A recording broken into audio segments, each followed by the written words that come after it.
Look, quarantine has been butt cheeks, son. I'm stuck inside my apartment all day. As I'm sure is the case for a lot of people, being stuck alone with your own thoughts all day while living with a mental illness is horrible. Motivation? Whack. Work ethic? Whack. Netflix originals to watch? Whack. I can only really name off 3 good things, and only one of them is why you're here. 1, I finally got terraforming in Animal Crossing. I want to make a really cool cartoon-themed island. Might make a video on that, stay tuned. Been watching a lot of movies I missed out on. Her, Birdman, Moonlight, all phenomenal, beautiful films. And now, the 3rd greatest thing, the best for last, is that we finally have a definitive, no longer going to get pushed back release date for Close Enough. J.G. Quintel's new show, The Adult Regular Show. One of the only few adult animated series produced at Cartoon Network Studios. Owen Dennis has worked on the first season of Close Enough. Do you know how long ago that was? Well, to give you an idea, we've had 20 episodes of Infinity Train, his own show, come out since then. Recently, HBO Max had a press release that unveiled the release date of multiple series, both animated and live action. We will be able to sink our teeth into Close Enough on July 9th, 2020 on HBO Max. The press release reading, Thursday, July 9th is the premiere of the 3-part documented series Expecting Amy, an unfiltered and intimate view into comedian Amy Schumer, okay, yeah, we get it, and the adult animated comedy Close Enough, a hilarious look at the surreal life of a millennial family living with roommates, from J.G. Quintel, creator of the Emmy-winning Regular Show. And the crowd goes wild! Give me some applause sound effects, yeah, give me that stock footage, woo! Yeah! Other animated properties include Adventure Time Distant Lands, with his first special titled BMO dropping on Thursday, June 25th. Now, we did a breakdown of the teaser trailer that did really well, thank you, and I have a proper trailer coming up. I hope it almost being a week late doesn't stop it from doing well, so please subscribe and hit the notification bell so you'll be able to watch the breakdown as soon as it comes out. I'm aiming for tomorrow. And on Thursday, July 23rd, we'll have the debut of a brand new Cartoon Network animated series, Tig and Seek.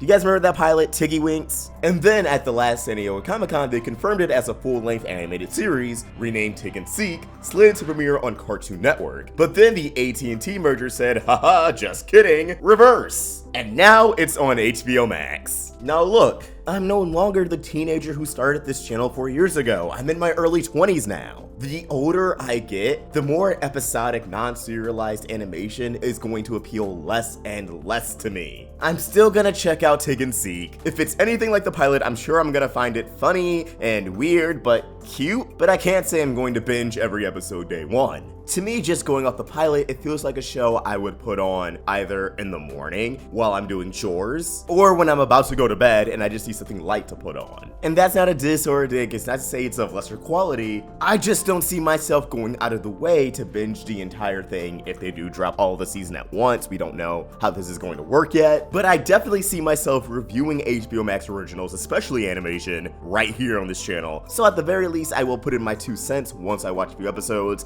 I don't think it's a bad show by any stretch of the imagination, so it won't be coming from this innately pessimistic, biased place. But bringing it back to Close Enough, J.G. Quintel's tweet of the release date absolutely blew up. It's clear to see that so many people never gave up on the show. How many people have been waiting on the show? If you hop over to the TBS trailer, there are still active comments, and although I haven't looked at it yet, I'm sure there are people celebrating saying, "Oh my god, July 9th!" Rightfully so. This is, in my humble opinion, worth celebrating. Like, I'm about to pop open the champagne. I don't have champagne here. I don't know if I want to go out into, Coronaville just to get some champagne. But hey, with this type of show, we all know we can just celebrate for blunt anyways, should you be the legal age. Hey, this is a video on an adult animated series. I can crack all the TV-14 jokes I want! But if you look at Cartoon Network Studios, and this is why I'm really excited for Close Enough and why I wanted to succeed, they've only had a handful of adult animated projects. Black Dynamite, Primal, Close Enough.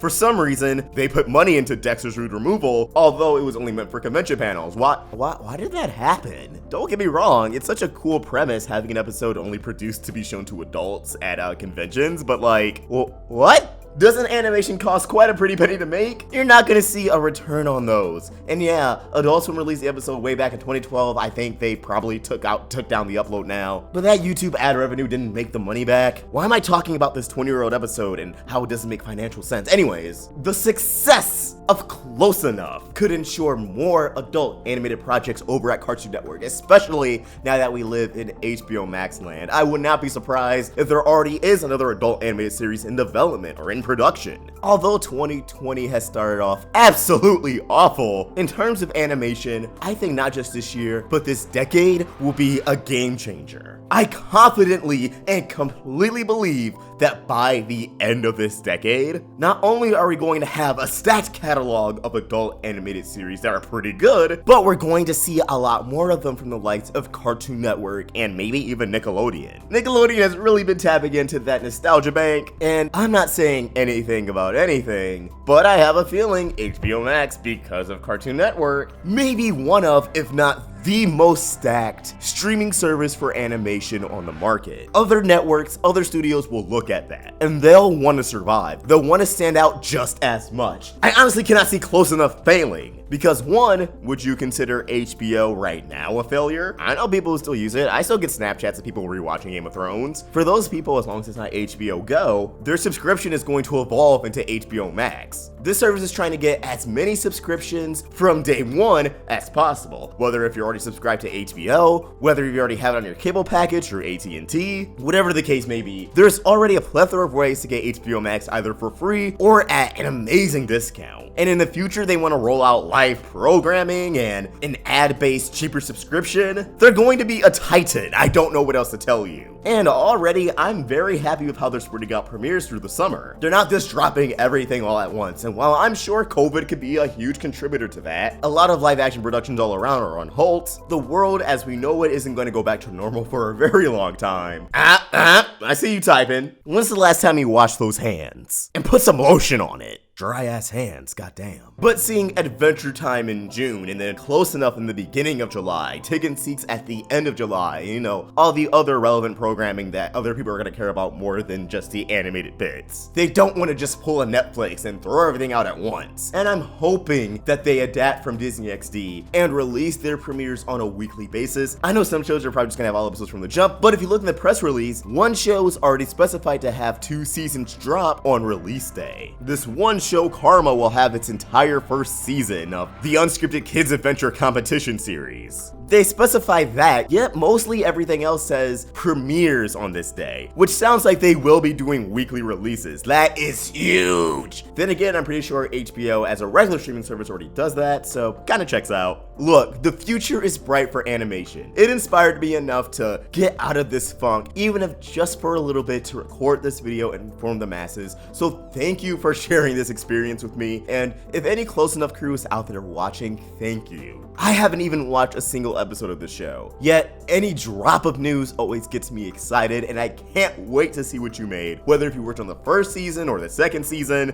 I don't even know how the two are going to differ, considering there has been a long gap in production between the 2 seasons with the whole TBS fiasco. It is just an exciting time, and I can't wait to see the kind of discussion these animated series will spark, and I can't wait to share those discussions with you, the person watching this video. But as always, these are just my thoughts, and I want to hear yours. What do you think? Are you excited for Close Enough? Are you excited for Adventure Time Distant Lands? Are you excited for Tig and Seek? Are you excited for HBO Max? Or do you not have any money for another streaming service? I understand. Let us know your thoughts in the comments below, or tweet your thoughts at Roundtable Vids. And for more of my own thoughts, you can find me at OstricVox, and we are also on Instagram. Follow us on Instagram. I want 20K on Instagram at OstricVox.